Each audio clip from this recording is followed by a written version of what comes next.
Shalom semuanya. Saudara diberkati oleh Tuhan. Silakan duduk. Semua udah divaksin? Oh, ada yang belum? Ada yang belum? Buruan booking gitu ya. Buruan booking udah vaksin. Semua saya mengalami setiap kita efeknya itu berbeda-beda setiap tubuh. Ada Ibu Yohana bilang, iya Kak, kita punya tubuh heboh sendiri gitu ya. Divaksin saya mengalami saudara yang namanya malam pertama nggak bisa tidur, lalu malam hari kedua saudaraku sakitnya bukan di lengan, pindah ke pinggang. 2 hari saya disuruh istirahat total, nggak masak, nggak kerja saudara. Bos saya keluar makan. Dan saya percaya bahwa di saat-saat saya mengalami kelelahan, kesakitan, di mana saudara kesakitan itu nggak bisa digantikan gitu loh. Saudara nggak bisa gantiin sakit aku. Begitu juga sebaliknya. Jadi mau nggak mau kita harus hadapi, betul? Hadapi prosesnya, nikmati sakitnya, percayai pemeliharaannya, baru menikmati hasilnya. Nah itu yang saya lakukan. Terus minggu berikutnya nih ada anak di Tino bilang, Kak, aku nih yang kedua, bukan kakak sakitnya gitu ya. Saya bilang nikmati gitu ya, nikmati. Karena saya juga gak bisa menggantikan rasa sakitmu. Iya juga Kak gitu ya. Jadi setiap kita akan diberikan hal-hal yang kita gak nyaman saudara ya.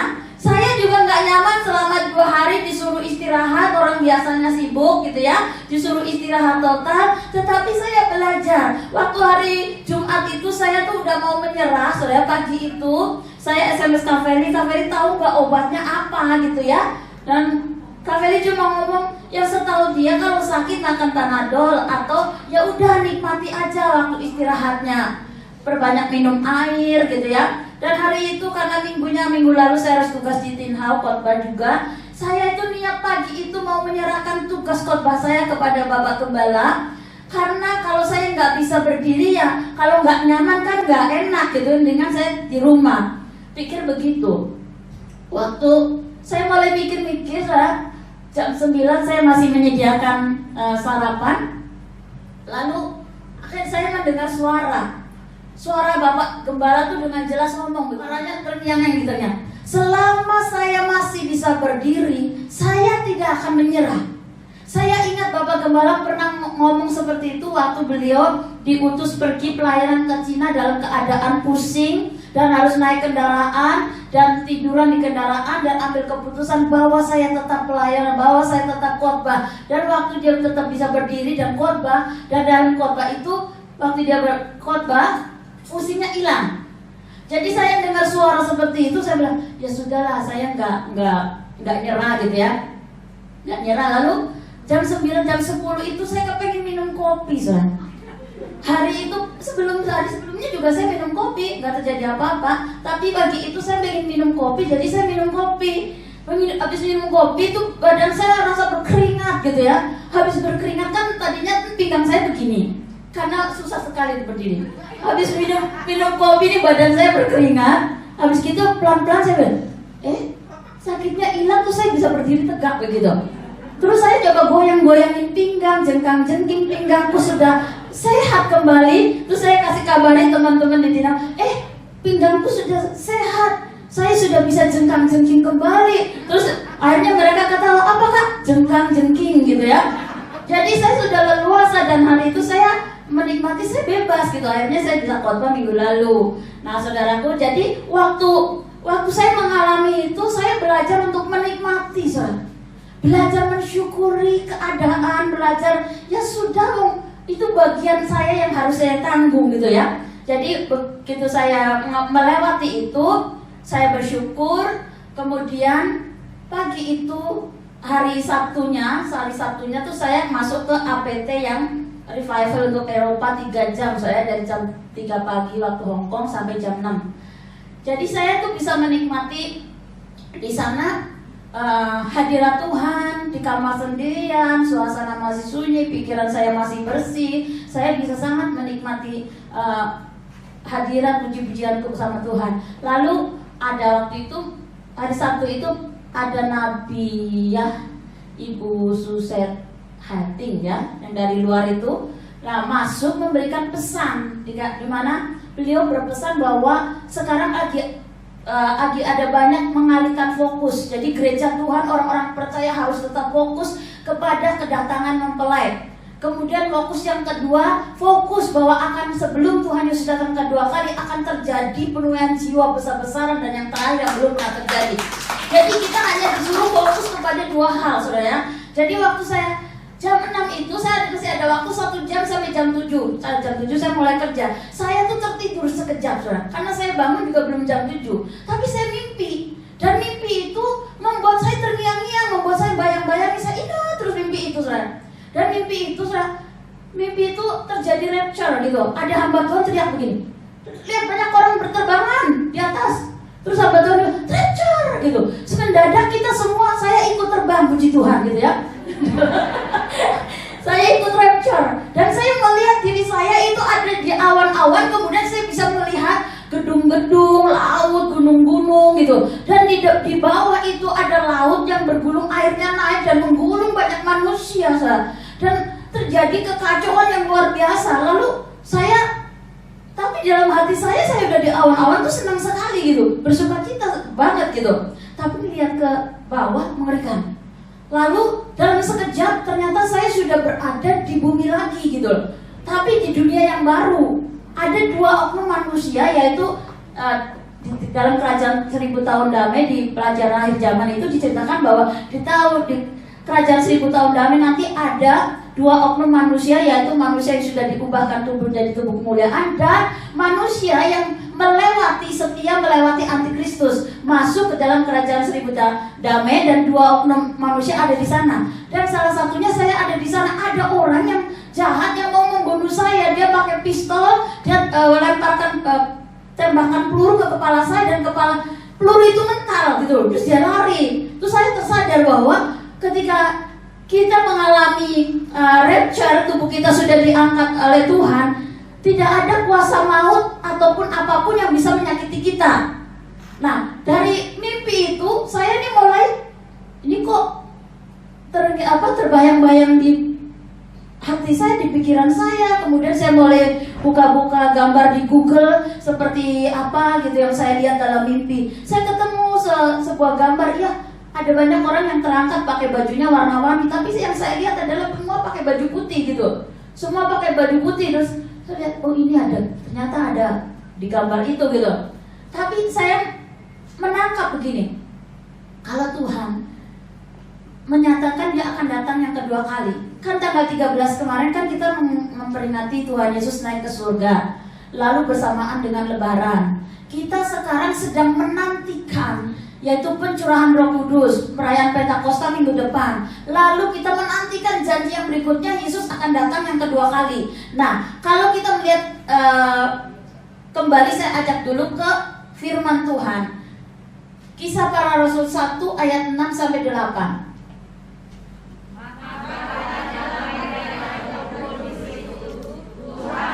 Maka engkau pada masa ini memulihkan kerajaan bagi Israel.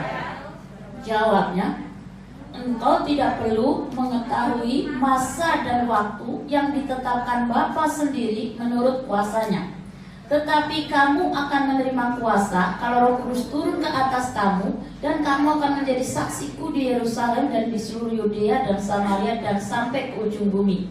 Sesudah ia mengatakan demikian, terangkatlah ia disaksikan oleh mereka, dan awan menutupnya dari pandangan mereka. Ketika mereka sedang menatap ke langit, waktu ia naik itu, tiba-tiba berdirilah 2 orang yang berpakaian putih dekat mereka, dan berkata kepada mereka, hai orang-orang Galilea, mengapakah kamu berdiri melihat ke langit? Yesus ini yang terangkat ke surga meninggalkan kamu akan datang kembali dengan cara yang sama seperti kamu melihat dia naik ke surga. Garis bawahi kata akan datang kembali, dengan cara yang sama seperti kamu melihat dia naik ke surga. Tema khotbah saya sore ini mempersiapkan diri menyambut kedatangan Tuhan Yesus Kristus yang kedua kali. Nah, tanggal 13 yang lalu kita merayakan Yesus naik ke surga. Lalu itu membuktikan, tadi di VOP yang dikatakan, Yesus naik ke surga itu memproklamasikan bahwa Yesus itu pemilik surga. Dia sedang meneguhkan bahwa Dialah pencipta, pemilik surga, Dia yang awal dan yang akhir, Dia raja segala raja, Dia yang punya kemuliaan, Dia yang punya semua kekekalan. Dan Dia membuktikan bahwa Yesus naik ke surga. Berkat yang kita bisa dapat, dan saudara, berkat yang Tuhan sediakan buat kita, saya akan ada 4 berkat dari tadi VOP juga ada termasuk ya. Satu, yang pertama tuh berkat atas kenaikan Tuhan Yesus ke surga. Yang pertama tuh ada 3 M. M yang pertama, Yohanes 14 ayat 1 sampai 2. Janganlah gelisah hatimu, percaya kepada Allah, percaya juga kepadaku. Di rumah Bapakku banyak tempat tinggal. Jika tidak demikian, tentu aku mengatakannya kepadamu, sebab aku pergi ke situ untuk menyediakan tempat bagimu. Ada amin? Yesus naik ke surga, menyediakan tempat buat saudara dan saya. Jadi dengan kata lain, Tuhan mau ngomong, jangan takut mati. Amin? Bilang kanan kirimu, jangan takut mati. Tuhan menyediakan tempat buatmu. Amin. Amin. Jadi orang yang tidak usah takut mati. Kapan mau mati, hari ini, esok hari, sama kita pulang ke tempat kita. Dari mana kita berasal? Karena di bumi kita cuma numpang. Apalagi di Hong Kong cuma penduduk asing, ya kan? Asing juga kita, orang penduduk kita kerajaan surga, asing di bumi ini. Jangan sampai kau merasa memiliki apa yang ada di bumi. Oh jangan dulu kak, aku memiliki suami, aku memiliki anak, aku punya rumah yang belum kepakai baru dibangun. Itu semua nggak boleh menggandoli. Karena kalau kau tergandoli dengan semua yang ada di bumi, waktu rapture kamu akan turun lagi. Ya. Jadi rumah Bapa, Tuhan menyediakan rumah buat kita. Yang kedua, ya Yohanes 17 itu dikatakan Yesus naik ke surga untuk menjadi pendoa syafaat bagi kita. Jadi kita ini ada Tuhan Yesus yang selalu berdoa buat kita. Bukan kita yang mendoakan Dia, tapi Dia mendoakan saudara dan saya. Ada amin? Makanya Tuhan berdoa supaya jangan ada dari antara kita keluar daripada rencana Tuhan. Jangan ada dari kita semua ini menjauhkan diri dari pertemuan-pertemuan ibadah. Jangan sampai kita meninggalkan Yesus karena perkara-perkara yang ada di bumi ini. Kalau ngomong tentang kedatangan Tuhan, hari-hari ini tanda-tandanya udah semakin nyata sekali. Di mana-mana gempa bumi, bencana alam, penyakit sampar, semua sedang terjadi, banyak kematian. Itu semua sudah nyata, saudaraku. Benar gak? Sudah terlihat itu tanda-tandanya. Dan kita bilang, kok tadi di belakang, kok kita tenang-tenang aja ya kak? Tenang, karena kita udah dikasih tahu. Benar gak? Alkitab udah ngomong bahwa ketika Yesus mau datang, akan terjadi gempa bumi, peperangan di Gaza, Yerusalem tuh lempar bom kan, di mana-mana kerusuhan. Kemarin ada baru ya, Nias ya, kena gempa juga. Nah di mana-mana sekarang di Indonesia malah bencana alamnya makin intens gitu ya, makin gencar terjadi. Dan kita di sini, bulan lalu saya ngomong di sini kan, Tuhan memelihara kita, pemeliharaan Tuhan di tengah krisis. Kita alami kesusahan, kita mengalami kelaparan, kita mengalami masalah. Semua orang yang percaya dan yang tidak percaya sama mengalami. Tetapi orang-orang yang mengandalkan Tuhan itu yang dibedakan gitu loh, Sah. Kita dibedakan, dipelihara sampai hari ini semua sehat walafiat, tubuh jiwa rohmu sehat dan kuat. Amin. Nah, ini pemeliharaan Tuhan luar biasa. Jadi kita lagi didoakan Tuhan Yesus menjadi pendoa buat kita. 4 yang ketiga itu ya ada Yesus naik ke surga. Itu kisah para Rasul 2 ayat 1-4. Yesus menyediakan membaptis Roh Kudus, membaptis dengan Roh Kudus. Dia naik ke surga, dia tinggalkan Roh Kudusnya untuk menemani kita selama kita di bumi ini. Kita ada Roh Kudus, amin. Ditemani kan? Kemana saudara gak pernah merasa sendirian kan? Gak pernah kesepian ya?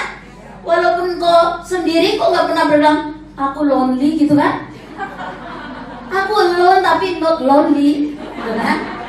Kita sendiri tapi nggak pernah kesepian, karena ada Roh Kudus di dalam kita yang selalu dia, apalagi kalau kayak Ishak contohnya kan, dengar-dengar masa krisis dia dengar-dengaran, tanya-tanya Tuhan, ajak-ajak Roh Kudus ngomong apa yang harus saya buat hari-hari ini. Sama saya ini ngomong, Tuhan saya ini mau khotbah, ini kan sudah masih masa kenaikan Tuhan Yesus. Saya mau ngomong tentang kenaikannya atau tema yang lainnya. Tetapi Tuhan ingatkan saya dengan mimpinya rapture gitu. Terus di dalam hati saya bilang, kasih tahu. Karena kalau Yesus diangkat ke surga, dia menyediakan tempat, dia menjadi pendoa, dia menyediakan untuk membaptis dengan Roh Kudus, dan dia berjanji di Wahyu 22 ayat 12 sampai 14, dia akan menjemput kita kembali. Dia akan datang lagi jemput saudara dan saya. Amin.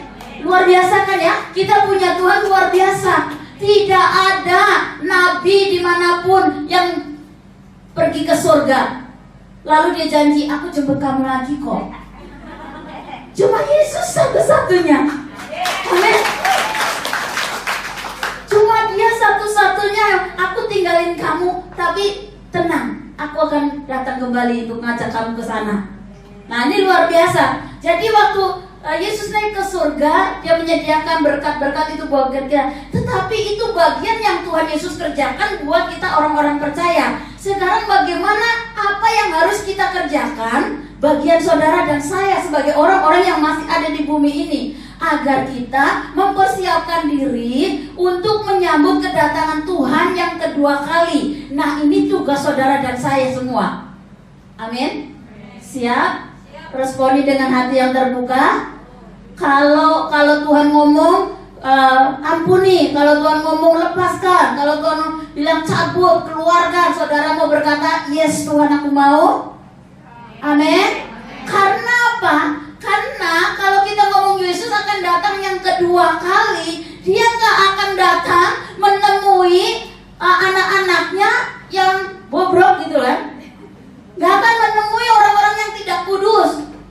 Dia akan datang untuk orang anak-anak yang dikasihinya, yang mau mengalami proses, yang mau disucikan, yang mau dibersihkan, yang melewati semua pergumulannya dengan tetap mempercayai Yesus tetap Tuhan kita. Amin. Yang pertama, apa yang harus kita lakukan untuk menghadapi Yesus akan datang yang kedua kali? Kita lihat Hagai 1 ayat 7. Berkata, beginilah firman Tuhan semesta alam, perhatikanlah keadaanmu. Perhatikanlah keadaanmu masing-masing. Apa yang ada di dalam hati kita, jangan selalu melihat yang di luar. Karena yang lihat di luar itu bukan bagian kita. Tuhan bilang, perhatikan keadaanmu, apa yang masih kurang dalam hatimu, dalam hidupmu, dalam ini kedalaman hati ini nggak ada yang orang tahu. Cuma kita sama Tuhan tahu. Ya kan? Walaupun kelihatannya sehat-sehat, tetapi fisiknya sehat, di dalamnya sakit ada. Ada yang kelihatannya tubuhnya sehat, jiwanya sakit juga ada. Ya? Udah tubuh, rohnya, jiwa dan tubuhnya sehat, rohnya sakit. Tuh. Jadi kalau kita ngomong perhatikan keadaanmu, mari hari-hari ini jangan engkau melihat keadaan orang lain, tetapi lihat keadaan kita masing-masing. Agar aku layak, agar hidup aku berkenan. Tuhan, aku mau dibersihkan, aku mau Tuhan, aku mau melepaskan pengampunan, aku mau memberkati, aku mau mengasihi. Alkitab jelas ngomong hari-hari ini di tahun integritas. Ya, waktu saya ngomong tentang bulan lalu menggali sumur, saudaraku ya, ada hal-hal yang ke permukaan dimunculkan, ada hal-hal yang tidak menyenangkan hati Tuhan mulai dimunculkan ke permukaan, sehingga engkau bisa melihat dengan jelas, aku kok kayak gini, kok aku begini. Harusnya kamu gak gitu. Begitu kita melihat ke permukaan tuh yang kotor-kotor dimunculkan, lalu kita mulai mengakui sama Tuhan, lalu kita minta ampun, dan lalu kita minta anugerah Tuhan turun atas kita, untuk kita kembali berdiri mempercayai bahwa kasih karunia Tuhan cukup buat kita. Lalu saudaraku, waktu kita memperhatikan keadaan kita, Alkitab jelas ngomong hari-hari ini ada masa ujian, ada masa pemurnian, ada masa penyaringan. Melalui apa? Berbagai macam kejadian hari-hari ini. Ya India, saudaraku, kejadian yang di India tuh. Kita ini sekarang juga sudah melewati penyaringan COVID. Betul kan? Saudara dan saya masih sehat walafiat gini loh. Lewati penyaringan COVID. Tapi akan ada penyaringan berikutnya, penyaringan berikutnya. Nah, ini yang kita hari-hari ini perlu mempersiapkan diri. Tuhan, aku mau melewati semua penyaringan-penyaringan yang ada dalam hidup saya bersama dengan Tuhan. Saya melihat pemeliharaan Tuhan, saya melihat pertolongan Tuhan, saya melihat pembelaan Tuhan yang nyata atas hidup kami. Nah, saudaraku, waktu kita memperhatikan diri kita sendiri, mari tidak usah murid-muridkan Tuhan. Tuhan, maukah engkau memulihkan keadaan bangsa Israel? Tuhan bilang, kamu gak usah tahu kapan waktunya. Urusanmu ikut aku. Setuju? Hari-hari ini masing-masing, saya tuh lagi gini. Waktu saya dipanggil sama Bapak Gembala, saya bisa minta Ibu Yohana bilang, Bu Yohana, yuk temenin aku, karena aku dipanggil Ibu Gembala atau Bapak Gembala.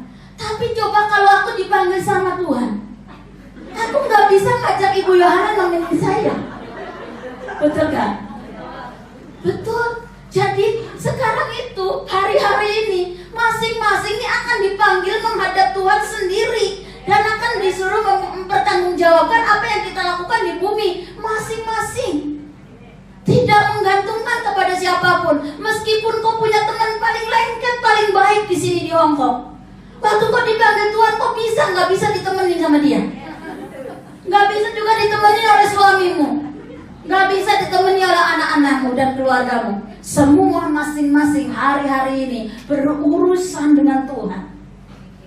Menyiapkan diri. Kalau kita ngomong ulang tahun kan umurnya bertambah. Itu bertambah iya, tapi juga semakin singkat. Bener gak? Karena kalau kita batas usia dikatakan 70-80 dan kebanggaannya adalah penderitaan. Berarti kalau 80 umur setengahnya adalah 40. Ya kan? Kalau sudah 40, wah udah singkat lagi. Ya kan? Apalagi yang sudah 50, setengah baya, dihitung setengah baya 50. Waduh, tinggal 20 lagi gitu kan? Tinggal 20 lagi atau 30 lagi, udah makin singkat. Jadi saya lagi mikirin, Tuhan, aku ini hidup saya tuh nggak tahu kita kapan mau dipanggil oleh Tuhan gitu ya. Saya membuat, apalagi mimpi itu membuat saya nih, aku udah bukan waktunya lagi hidupku main-main gitu. Udah bukan lagi waktunya saya nuruti keinginan ataupun mengikuti apa yang ada di dunia ini gitu, kesenangan-kesenangan daging gitu ya. Nah, jadi mari kita hari-hari ini Tuhan bilang, perhatikan keadaanmu masing-masing. Kalau engkau menemukan mana yang kurang perlu diperbaiki, mana yang perlu engkau bertobat, ya bertobatlah. Akuilah, minta ampun dan bertobat. Mari sama-sama memperhatikan diri kita masing-masing. Enggak akan waktunya lagi ngurusin orang lain, tetapi masing-masing urusan dengan Tuhan. Amin. Yang kedua, apa yang perlu kita lakukan? Loncat ya, dari HG perjanjian lama kita langsung ke perjanjian baru. Matius 25 ayat yang 1 sampai 13. Ini cerita tentang gadis-gadis yang bijaksana dan gadis-gadis yang bodoh.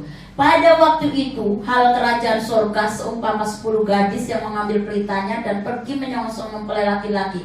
5 di antaranya bodoh dan 5 bijaksana. Gadis yang bodoh itu membawa pelitanya tetapi tidak membawa minyak, sedangkan gadis-gadis yang bijaksana itu membawa pelitanya dan juga minyak dalam buli-buli mereka. Tetapi karena mempelai itu lama tidak datang-datang juga, mengantuklah mereka semua lalu tertidur. Pada waktu tengah malam terdengarlah suara orang berseru, "Mempelai datang, songsonglah dia." Gadis-gadis itu pun bangun semuanya lalu membereskan pelita mereka. Gadis-gadis yang bodoh berkata kepada gadis-gadis yang bijaksana, "Berikanlah kami sedikit dari minyakmu itu, sebab pelita kami hampir padam." Tetapi jawab gadis-gadis yang bijaksana itu, "Tidak, nanti tidak cukup untuk kami dan untuk kamu.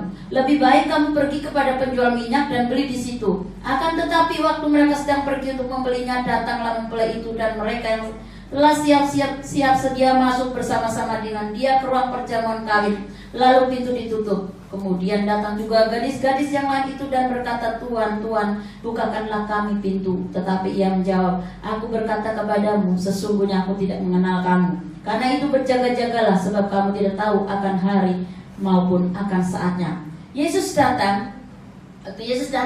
Tuhan mau kita menjadi orang-orang Kristen yang bijak. Orang-orang Kristen yang bijaksana dan juga bijak sini. Artinya saudaraku, bijaksana, saudaraku, bijak sini. Kita menjaga hidup kita itu seimbang, saudara. Seimbang artinya bukan 50% dunia, 50% surga, bukan. Seimbang artinya kita menempatkan apa yang kau tahu persis prioritas mana yang harus didahulukan. Kalau engkau sangat-sangat membutuhkan aku memang rasanya membutuhkan Tuhan dalam hidup aku, pasti kau akan menjadikan ketemu Tuhan, menyembah Tuhan adalah menjadi prioritas utama dalam hidupmu. Engkau akan menyediakan waktu yang terbaik di mana engkau bisa mengalami Tuhan. Engkau bisa masuk ke APT, menemukan Tuhan, berbicara, mendapatkan rema apa yang harus kita lakukan. Dan saat itu, saudara, engkau tidak perlu masuk APT 24 jam. 24 jam gak bisa buka kamera, telinganya terus dipakai headphone gitu ya. Terus kemudian saya percaya yang nyangkut itu sedikit. Kenapa? Karena saya pengalaman. Saya ikut MDPJ, Bapak Gembala Pembina, khotbah dari Panjang Azir. Yang nyangkut di otak saya cuma satu firman. Jadi habis gitu ada hamba Tuhan ngomong gini, jangan semua kalian itu hanya mengikuti Zoom sana, Zoom sini, Zoom situ gitu. Ikut semua Zoom diikuti. Lama-lama bukan ikut Zoom, saudara jadi zombie. Tapi kalau saudara tahu waktu mana yang paling prioritas quality time itu kau berikan sama Tuhan, 1 jam tapi kau bisa menikmati hadirat Tuhan, 1 jam kau bisa mendengar suara Tuhan menuntunmu. Saya yakin, saya percaya itu adalah menjadi bekal hari itu kau berjalan bersama dengan Tuhan. Lah, jadi gadis yang bijaksana, mereka semua orang Kristen ya saudara ya. Semua orang Kristen. Yang membedakan yang bijaksana punya pelitanya nyala tapi juga bawa minyak. Tapi yang bodoh cuma punya pelitanya nyala nggak bawa minyak. Nah, pada saat mempelai datang, ada hamba Tuhan mengingatkan, mari persiapkan diri, mempelai datang gitu ya. Itu hamba-hamba Tuhan, saudara. Itu pekerjaan hamba Tuhan. Seperti saya lagi khotbah nih, lagi ngingetin, ayo mempersiapkan diri, Tuhan Yesus mau datang yang kedua kali. Engkau harus menjadi gadis yang bijaksana. Engkau harus bisa memprioritaskan mana yang paling penting, terpenting untuk hidupmu. Hubungan dengan Tuhan jadikan itu yang terpenting, dan engkau akan memberikan yang terbaik, waktu-waktu yang terbaik engkau persembahkan buat Tuhan, dan engkau mengalami bagaimana sukacita, damai sejahtera, mengalami kemenangan penyertaan Tuhan. Saudara, sepanjang hari saudara kita bisa bersukacita. Tenang, kalau hari ini aku mati, aku pasti masuk surga. Iya kan? Tenang, kalau hari ini ada persoalan, saya percaya tidak akan melebihi kekuatanku. Saya percaya kalau hari ini saya ngalamin krisis, saya percaya saya akan dipelihara oleh Tuhan. Itu bisa mempunyai kekuatan-kekuatan iman, saudaraku, untuk mengakui bahwa kita tuh disertai Tuhan, mengakui bahwa aku dibela oleh Tuhan, bahwa aku tuh Tuhan itu mengasihi saya, Tuhan itu melindungi. Bahkan saudara tahu harus pegang baik-baik bahwa tidak ada satu perkara pun yang jelek, yang buruk menimpa hidupmu dan hidupku tanpa seizin Tuhan. Ada amin. Tepuk tangannya tuh ragu-ragu ya. Ketika kita mempercayai tidak ada satu pun yang buruk menyentuh hidupku tanpa seizin Tuhan. Kalau engkau sakit, kalau engkau dalam pergumulan, tetap bilang haleluya, saya disertai oleh Tuhan. Amin. Yang ketiga untuk mempersiapkan kedatangan Tuhan, Itu kita lihat dari Ibrani 12. Berusahalah hidup damai dengan semua orang dan kejarlah kekudusan. Sebab tanpa kekudusan tidak seorang pun akan melihat Tuhan. Jadi mau gak mau orang Kristen itu harus hidup kudus lah. Gak mungkin kita cukup jadi orang Kristen asal-asalan. Karena Tuhan kita Tuhan yang kudus, mau anak-anaknya kudus, ya, dibersihkan. Artinya apa bisa ya hidup kita di dunia ini kudus gitu ya. Tapi saya yakin saudara kita sedang proses pengudusan itu. Coba kita baca 1 Tesalonika 5 ayat 23. Semoga Allah damai sejahtera menguduskan kamu seluruhnya, dan semoga roh, jiwa, dan tubuhmu terpelihara sempurna dengan tak bercacat pada kedatangan Yesus Kristus Tuhan kita. Tuhan mau hidup kita kudus. Kudus, saudaraku, kudus itu rohnya dikuduskan. Semakin engkau banyak masuk ke menara doa, engkau sedang memberi makan rohmu, mengalami hadirat Tuhan. Rohmu sedang dibersihkan masuk mengalami hadirat Tuhan. Waktu jiwamu, apa yang dibutuhkan jiwamu? Hiburan, tontonan gitu ya. Nah tadi piknik, makanya orang kurang piknik gitu bisa stres gitu kan. Nah ini kita beri makan, lalu tubuh kita perlu dikasih makan juga. Ya perlu makanan yang bisa dimakan dan minum yang bergizi. Lalu kita perlu juga exercise, yoga, agar tubuh kita sehat, jiwa kita sehat, tubuh kita sehat, roh kita sehat. Dan saya sangat yakin dan percaya bahwa Tuhan Yesus rindu sekali melihat, memberikan kepada anak-anaknya. Yohanes 10 ayat 10 berkata, 10b berkata, Dia datang untuk memberikan hidup yang berkelimpahan. Artinya Tuhan mau hidup saudara sehat, tubuh, jiwa, rohnya. Amin. Waktu kita mengalami semua sehat, saya yakin kita bisa lebih mempermuliakan Tuhan. Karena kalau cuma rohnya yang sehat, wah setiap 24 jam loh Kak saya masuk APT, masuk ke Kayangan. Kalau lagi dipanggil, di mana kalian berada? Oh saya lagi di atas gunung. Turun Mbak, kita masih di bumi. Waktunya masak. Mereka cepat-cepat turun dari Kayangan katanya. Tapi saudaraku dikasih oleh Tuhan, bukan saya nggak setuju. Selama itu prioritasmu, oke gitu ya. Tetapi mari memberi makan roh kita itu banyak masuk ke menara doa, tapi jangan asal-asalan gitu loh. Sampai kau mendapatkan menyentuh gitu loh, menyentuh hadirat Tuhan, menyentuh hatinya Tuhan, sampai kau mendapatkan feedbacknya gitu loh. Amin. Jadi nggak cuma nyanyi-nyanyi, ikut-ikut gitu, nangis-nangis, tapi kok setelah itu nggak dapetin apa-apa gitu. Jangan sampai gitu. Tapi kita benar-benar mengalami namanya present worship, doa penyembahan, benar-benar mengalami namanya feedback yang daripada Tuhan. Oh saya mengasihi itu, Tuhan tuh balik ngasih kita. Kita pengen dipeluk Tuhan balik peluk kita. Lalu Tuhan hiburkan kita, berikan kita kekuatan.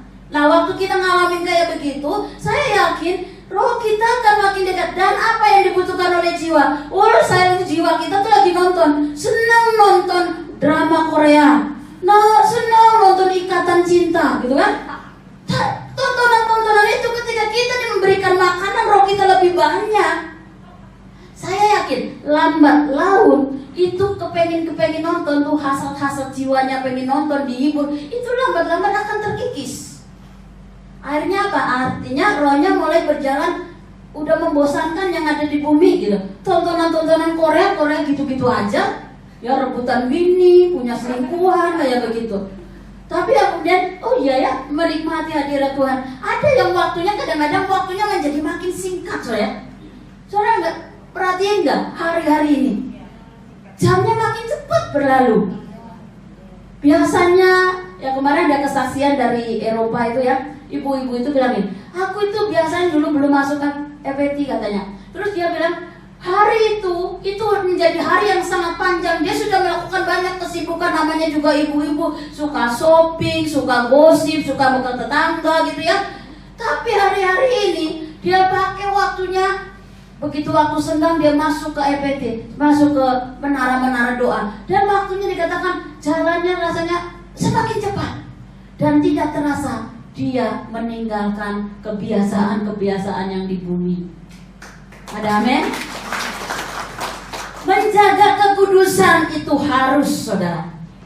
Gak mungkin kalau kita gak kudus itu, gak mungkin kita diangkat, gak mungkin kita ketemu Tuhan. Karena tanpa kekudusan gak ada seorang pun yang mendapat melihat Tuhan. Jadi kalau hari ini apakah bisa bilang aku udah kudus kak? Belum, kita lagi proses. Amin. Kalau kau sudah kudus, diangkat sudah, pulang. Tapi mari persediakan hati kita untuk dikuduskan. Siapkan proses, buka hati kita untuk Tuhan memproses kita, menguduskan kita, memunculkan kerak-kerak, keangkuhan, kesombongan, motivasi-motivasi yang nggak berkenan di hadapan Tuhan. Ya, kemarin Bapak Gembala kan ngomong, cek dan recheck motivasi-motivasi apa yang ada di hati kita, di dalam bekerja, di dalam lain. Apakah engkau cuma kepengen viral, main TikTok agar terkenal, atau engkau pengen apa gitu?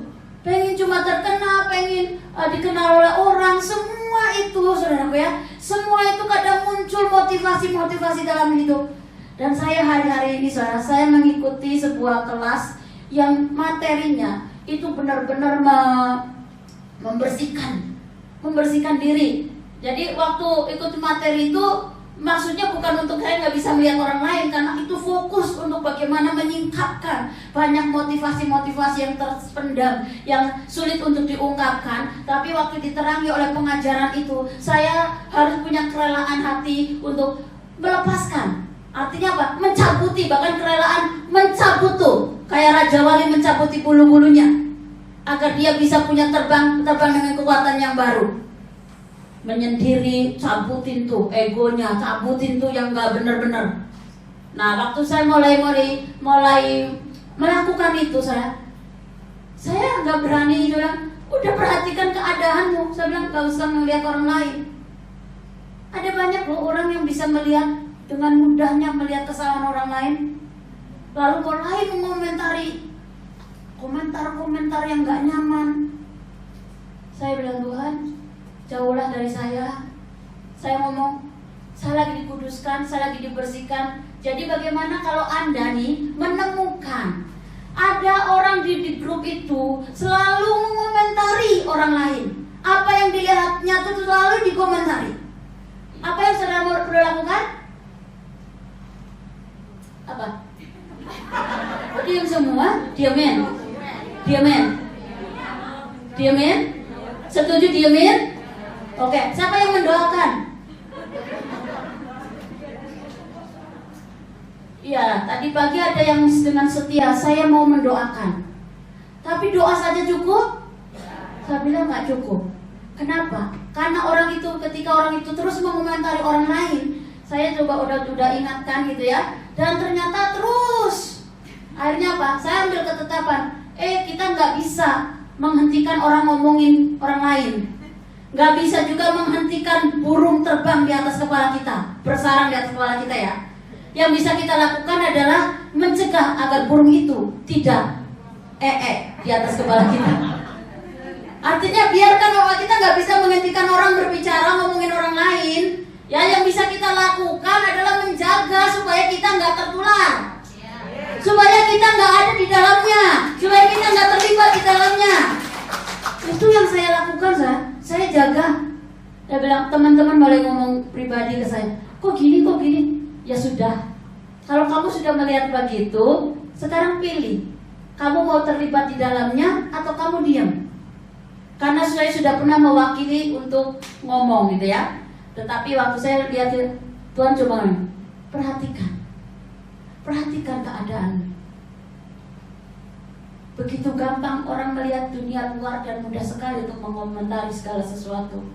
Tapi ketika saya mulai belajar untuk memperhatikan keadaan aku akan berurusan dengan Tuhan. Waktu aku dipanggil, aku gak bisa ngajak orang lain. Aku harus mempertanggungjawabkan apa yang aku lakukan di bumi ini.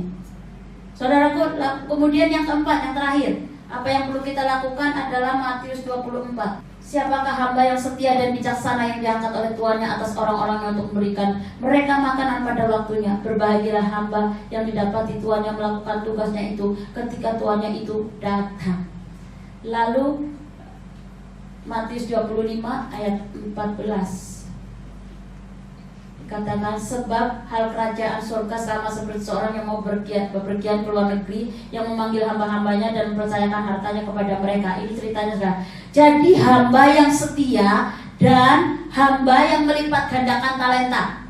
Jadi satu Tuhan menemukan hamba yang setia, yang satu ada 3 hamba diberikan 5 talenta, 2 talenta, 1 talenta. Yang 5 melipat gandakan jadi 10, yang 2 jadi 4, yang 1 tetap 1. Tuhan bilang kepada yang 1, engkau malas. Tetapi saudaraku, hari-hari ini apa yang perlu kita persiapkan? Mari belajar menjadi hamba yang setia dan melipat gandakan talenta. Apa yang Tuhan sedang percayakan di dalam hidupmu sekarang? Tuhan sedang percayakan kau keuangan, Tuhan sedang percayakan keahlian, Tuhan sedang percayakan engkau mungkin bisa ngomong, bisa nyanyi, bisa main gitar. Apa yang Tuhan sedang percayakan dalam hidupmu? Kau ambil keputusan, Tuhan, aku mau lipat gandakan ini. Untuk apa? Mempermuliakan nama Tuhan. Waktu kita memilih, Tuhan aku mau jadi hamba setia, bukan cuma setia sama Tuhan, tapi Tuhan bilang setia juga dengan pasanganmu, setia dengan gereja lokalmu, setia dengan keluargamu. Amin. Orang setia, apalagi yang sudah menikah. Anda pernah berjanji di hadapan penghulu atau bapak pendeta kan? Aku berjanji menerima dia dalam keadaan suka dan duka, sehat dan sakit, kaya dan miskin. Tapi giliran pada saat suaminya dipinjam orang, Anda masih bisa berkata, aku mau setia. Nangis dulu, normal, gitu ya. Tapi saudaraku, waktu saya mulai belajar ya, gitu. Orang-orang yang sudah menikah, ketika sedang menghadapi namanya goncangan rumah tangganya, ketika kau mulai menjadi ragu-ragu, menjadi bimbang, engkau kan nggak akan dapetin apa-apa. Malah galau terus. Malah selingkuhannya manas-manasin kan? Ada yang cerita sampai malah dipanas-panasin gitu ya. Tapi ketika dia mengambil komitmen, aku mau tetap setia mengasihi suamiku apapun keadaannya. Waktu suaminya diambil teman baiknya, saudaraku, dan anak yang dilahirkannya dipelihara oleh istri yang pertama, dibesarkan dan disekolahkan. Luar biasa gak? Istri ini saya bilang, saya bangga punya berada di lingkungan wanita-wanita hebat di sekeliling saya. Para pahlawan devisa, tapi juga pahlawan bagi keluarganya. Saudara bekerja di sini agar rumah tangga keluarga lebih baik, anak-anak menjadi punya pendidikan yang lebih baik. Amin. Saudara pun dikasih setia apapun keadaannya sampai maut memisahkan. Jadi kalau lagi suami dipinjam, lagi suami lagi penyakitan, saudara berkomentar, aku tetap setia, aku akan sayang sama kamu tetap. Gak usah bilang, boleh gak aku cerai? Tunggu aja cerai alami. Ya. Kalau kita bisa mengambil sebuah keputusan, komitmen untuk tetap setia apapun keadaannya, saya yakin persoalannya akan berhenti. Tinggal berhenti fokus mengasihi suamimu. Kalau dia meninggal, dia meninggal dengan alami. Tidak perlu saya bercerai sekarang di dunia ini. Amin. Saya yakin hidupmu akan lebih nyaman. Hidupmu akan menjadi berkat. Mujizat Tuhan bisa dinyatakan. Mari ambil komitmen hari-hari ini menantikan kedatangan Tuhan yang kedua kali. Mari yang pertama kita harus memperhatikan keadaan kita masing-masing. Kedua, belajar menjadi gadis yang bijaksana, hidup menjaga keseimbangan, lalu menjaga kekudusan tubuh jiwa roh kita, dan menjadi hamba yang setia, yang melipat gandakan talenta. Jangan jadi hamba yang dikasih pesatu lalu cuma didiemin gitu, malah disembunyikan, takutlah gitu. Tapi mari sama-sama apa yang sedang Tuhan percayakan dalam hidupmu, engkau mau melipat gandakannya, engkau mau Tuhan pakai untuk memuliakan nama Tuhan.